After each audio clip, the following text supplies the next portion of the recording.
Welcome to the Advanced Freelancing Podcast. Every week, you'll hear strategies for building your online service-based business your way. And now, here's your host, veteran freelancer, author, and TEDx speaker, Laura Briggs.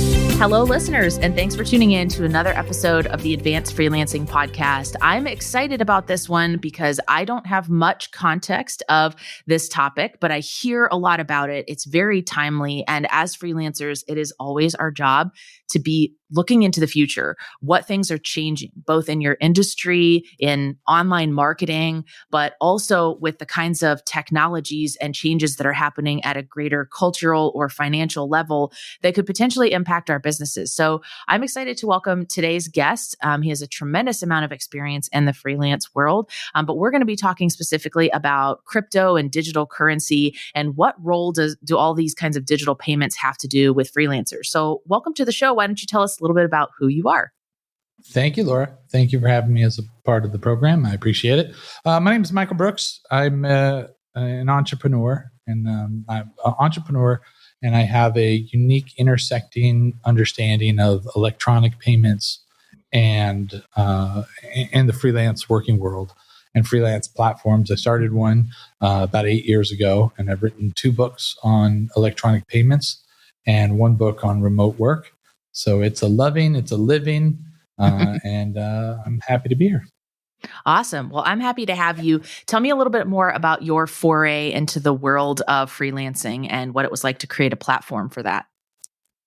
Sure. I had a e-commerce platform several years ago. And 2009, 2010, we ran into a bunch of issues with the economic crisis and just other coding issues, just all kinds of problems. And I had about 50 people in an office, a swanky office in Newport Beach. I like to say it was the full Michael Scott. We did all the Halloween parties and all the goofy stuff. And then I get crushed and I had to let people go. And I hated it. I mean, it was painful to my core. So, and it felt like a failure, and it almost completely was, until I started working with freelancers, which is not something I would have even considered, right? And I went on one of the platforms, the big platform back then, and put an ad out. And I kept like one other team member, core team member, and I was like, I don't know, I think we're done, but maybe we give this a shot. And then we found just this amazing guy. He was about 3 hours outside of Moscow. And just a good guy. And I was like, wait a minute, this is easier. It's a better value. But our productivity went up. Our costs went down. And that really eased the pain of all the other personal relationship stuff I had to deal with. And I'm going, okay, maybe the way I've been thinking about this is totally wrong. And then as that business grew, I was able to just go, okay, well, we need somebody else for putting up pages. We need a content person. We need a social media person. And I was able to just work on these different platforms, and we became like outsourced quarterbacks that we were able to throw projects to. And then we started looking at the people differently and saying, what if we just really envelop them into our organization and make them part of our organization, even though they're on the other side of the planet sometimes. And that's when things really started to change. And that subscription building e-commerce platform totally turned around. I brought it to a certain point of success. And that person that we kept is now taken over as a managing partner. And the guy 3 hours outside of Moscow is still the CTO today. He lives in Panama now, but he's still the CTO of that company. And it's totally changed my idea of what an office structure looks like. Probably ahead of the curve. I kind of liked it that it was still selling that, hey, this is what's possible with freelancing and as from a business perspective. But the coronavirus came and screwed all that up, and now everybody knows about it, and I'm nothing special because I always felt like I had like this special insight, and if I could just convey the message, and everyone's like, "Oh yeah, this is way better." I'm like, "Okay, I guess." Congratulations. But there was a time when I stepped down from leadership of that e-commerce platform, I was like, well, what do I want to do with the rest of my working life? I was, I think, 36 at the time, and I was looking at it, going, well, what would I do if I committed to working for the next 40 years? Put me at 76, 75, 76. I'm like, yeah, I could see myself working until 75, 76. I like working, and I like what I do, and who knows? If I'm lucky, I'll continue working after that. I enjoy it. And I'm going, but what if I just committed to one thing and put everything else down, and and had the mindset of committing to one thing? And that's when I committed to this space and building a business in this space, and that mindset and that foundation, and saying, okay, what am I not going to get bored of in a year or two? And it was just a natural, hey, I really love this business, being able to work with people around the world and find amazing talent at the drop of the dime. And that's been the love of my life, except for my wife, ever since.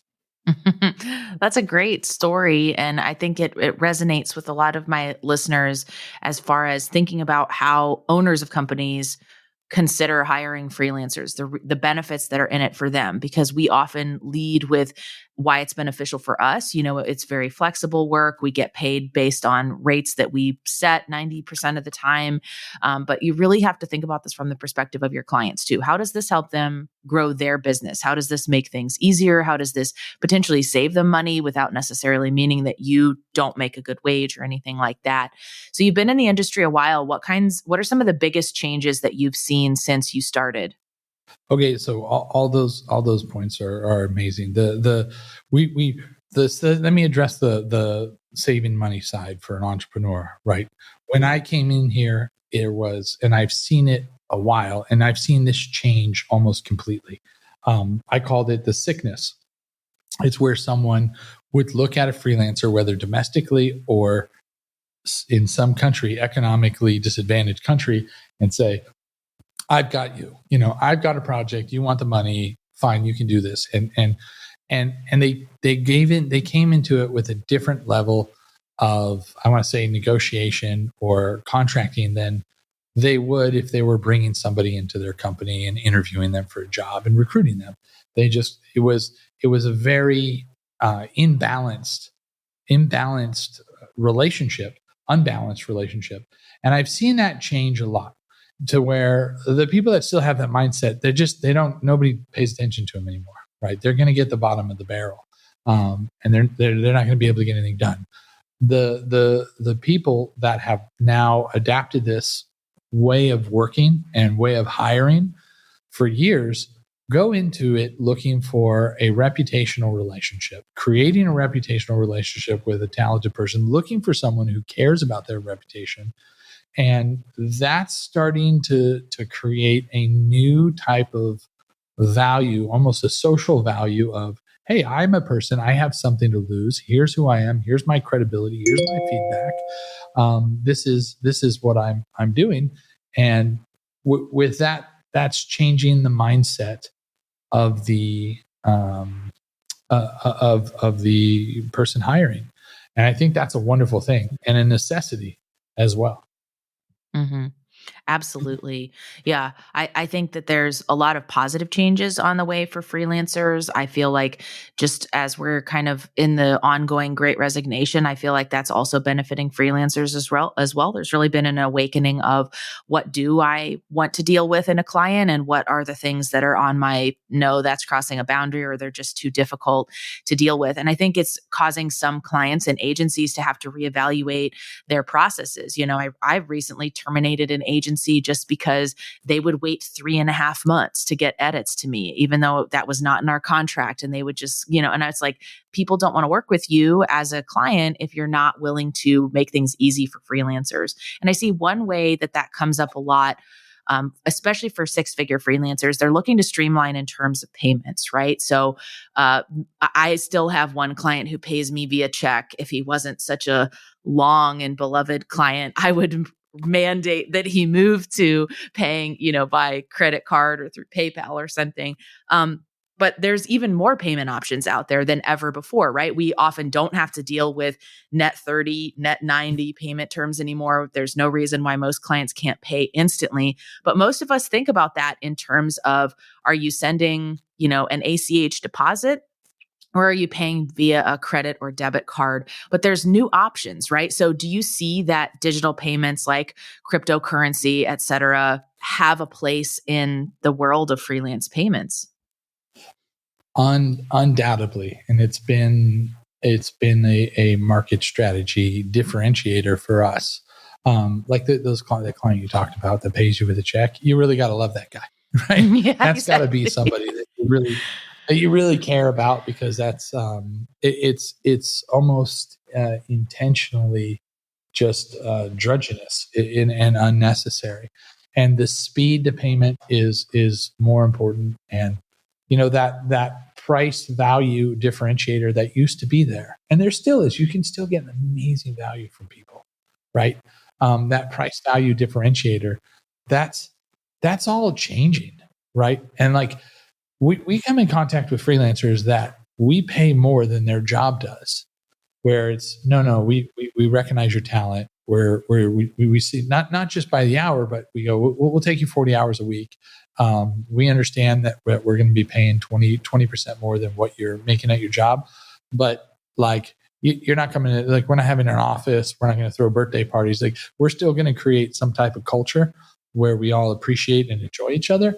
But we'd rather pay more than deal. And the freelancers kind of like that. They make more, but there's the less of the, and then they buy their own benefits, which is fine.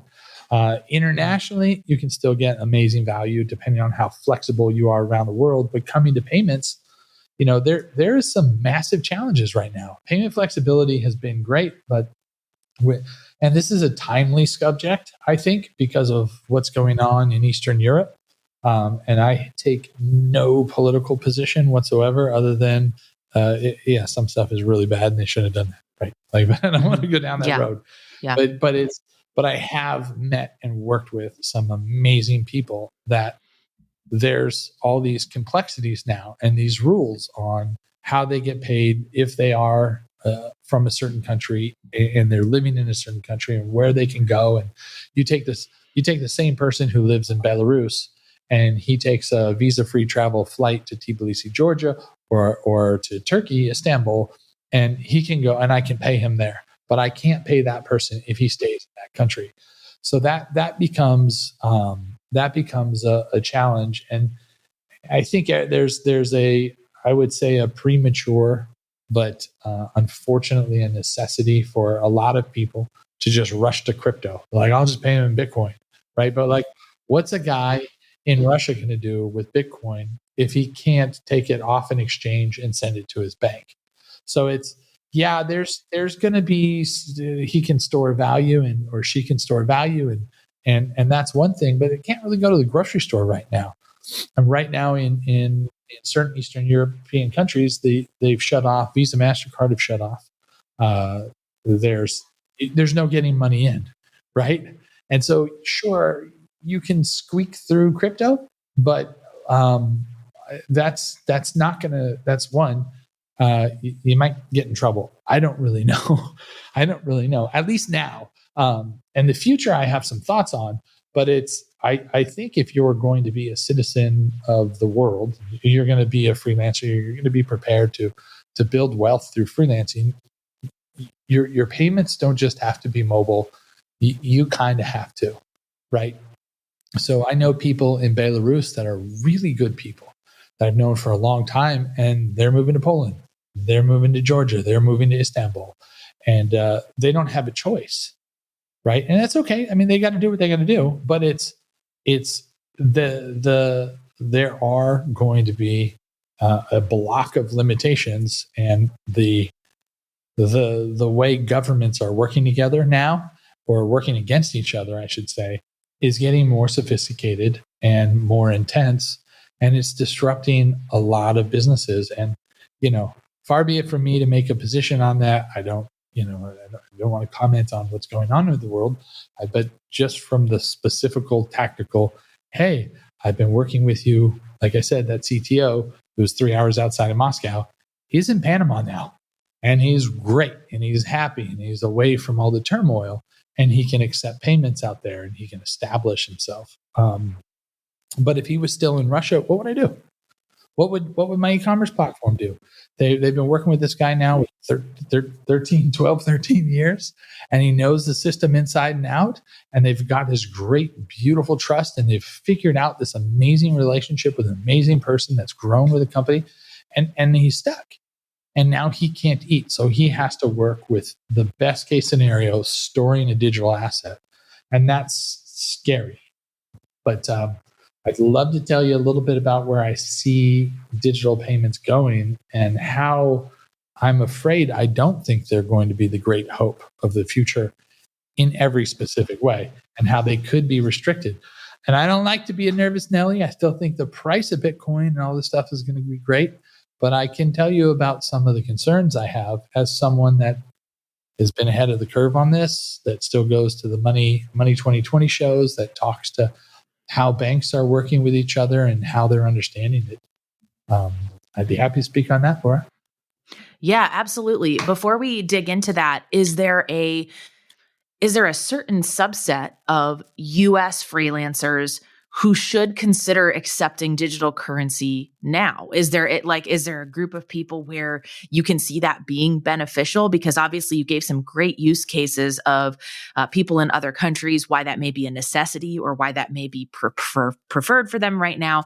As far as US freelancers, there's so many questions people have over even just pricing. And, I always see freelancers saying, well, I'm not happy that so-and-so takes this percentage, PayPal takes a transaction fee and so-and-so takes a transaction fee. So I can only imagine there's going to be even greater nerves around, should I even allow my clients to pay me in digital currency? So is there a group where it makes sense to do that? Or should we all just kind of stand back with caution and watch for a little while? So I've got a couple of things there. First, I agree with you on the fees. There's a certain relationship that occurs through like a platform.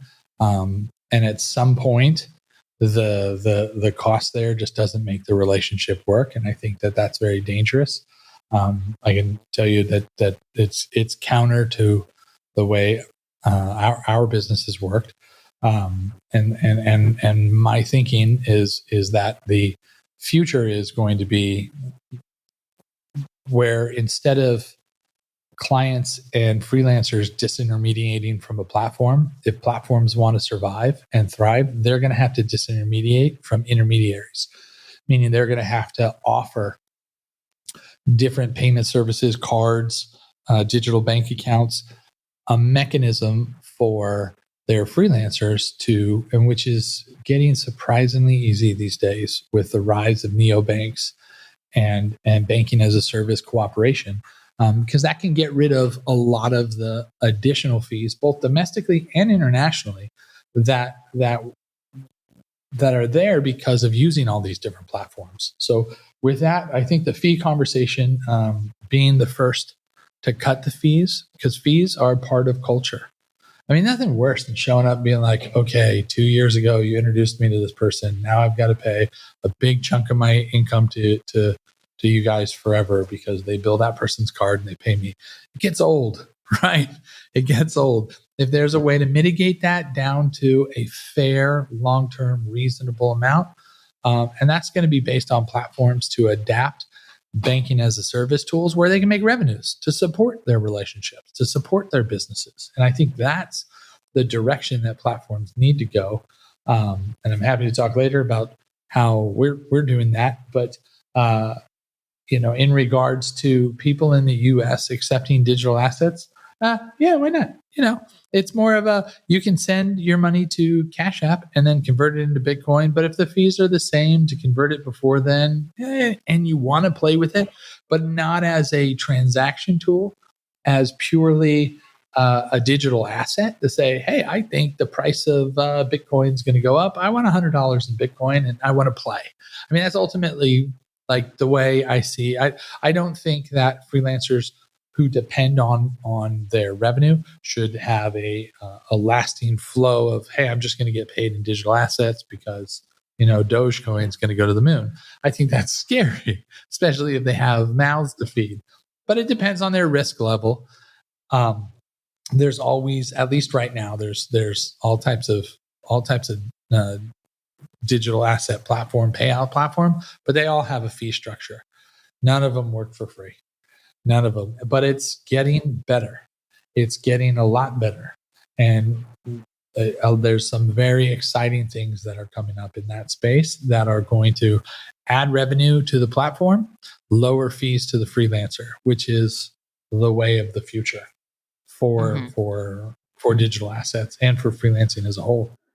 Yeah, that makes a lot of sense. And I think that's good advice. So I want to go back to what you said previously, where you were talking about some of the concerns that you have about this going forward in the future. Can you talk a little bit about kind of why you have those concerns?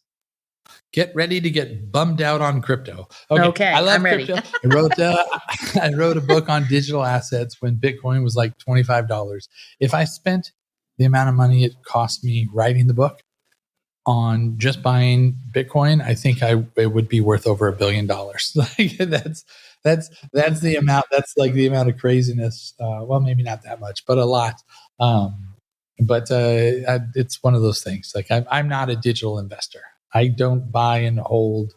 I'm not a big stock guy. It's just not. I like to build companies. But getting back to the question, so visiting the last banking money conference, I met with a gentleman who's a really big consultant for all the big banks. And I mean, this guy's got 300-400 lawyers working for him, and he's just a beast. And I mean, having a conversation with him, I felt extremely privileged. And so he breaks down the numbers, and it was that, the banks are upset because 3% of their deposit revenue is flowing towards crypto platforms, crypto exchanges. And that deposit revenue is good revenue for them. They like that. Money sits there. It doesn't bother anybody. They make money on that, and they're happy.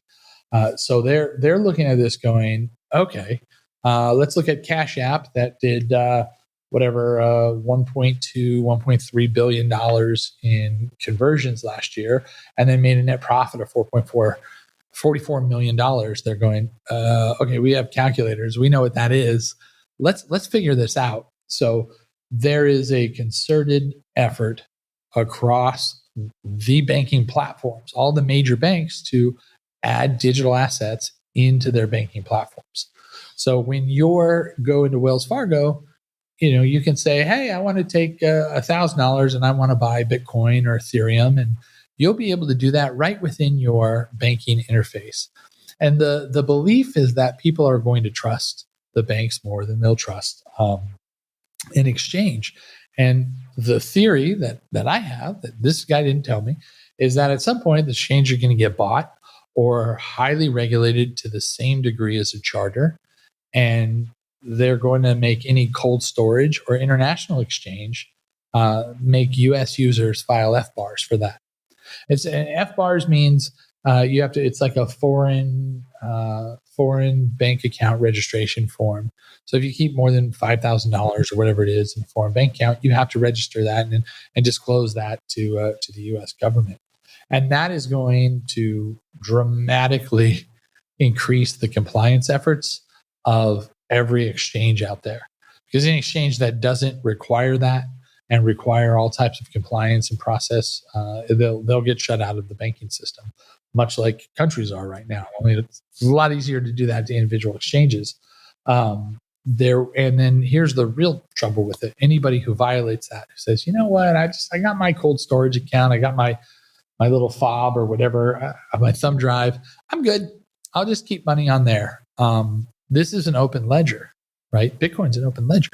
So as soon as they pop that in and they start using it, they put themselves at immediate risk, and it's far more easily trackable than people think. So that's the legislation that I think will follow the bank's full adaption. I don't think they're going to run away from it. I think they're going to make a defensive play, but also an offensive play. And they're going to see the numbers there, and they're going to go, well, this is actually really good for us, and we'll just make it so they're there's nobody more used to lobbying and legislation than the banking industry. And I think they're just going to say, hey, this is the rules for keeping funds in an account. Let's just make it so that those rules apply to digital assets. And if that happens, things are going to change. Now, going to stuff like that, and that I believe is the future. Sorry for the cold water. Going back to issues where we have now, let's say somebody wants to pay a freelancer in Ekaterinburg, Russia, right now, and the only option they have is digital assets. Well, sure, that person can hold that digital asset, but what are they going to be able to do with it? So that's why it's, I think, unless they completely adopt an entirely different system for onloading and offloading digital assets and trading, unless that's the one hope I think people have, that's how digital assets will change. But where more and more places will adapt them, but I don't know.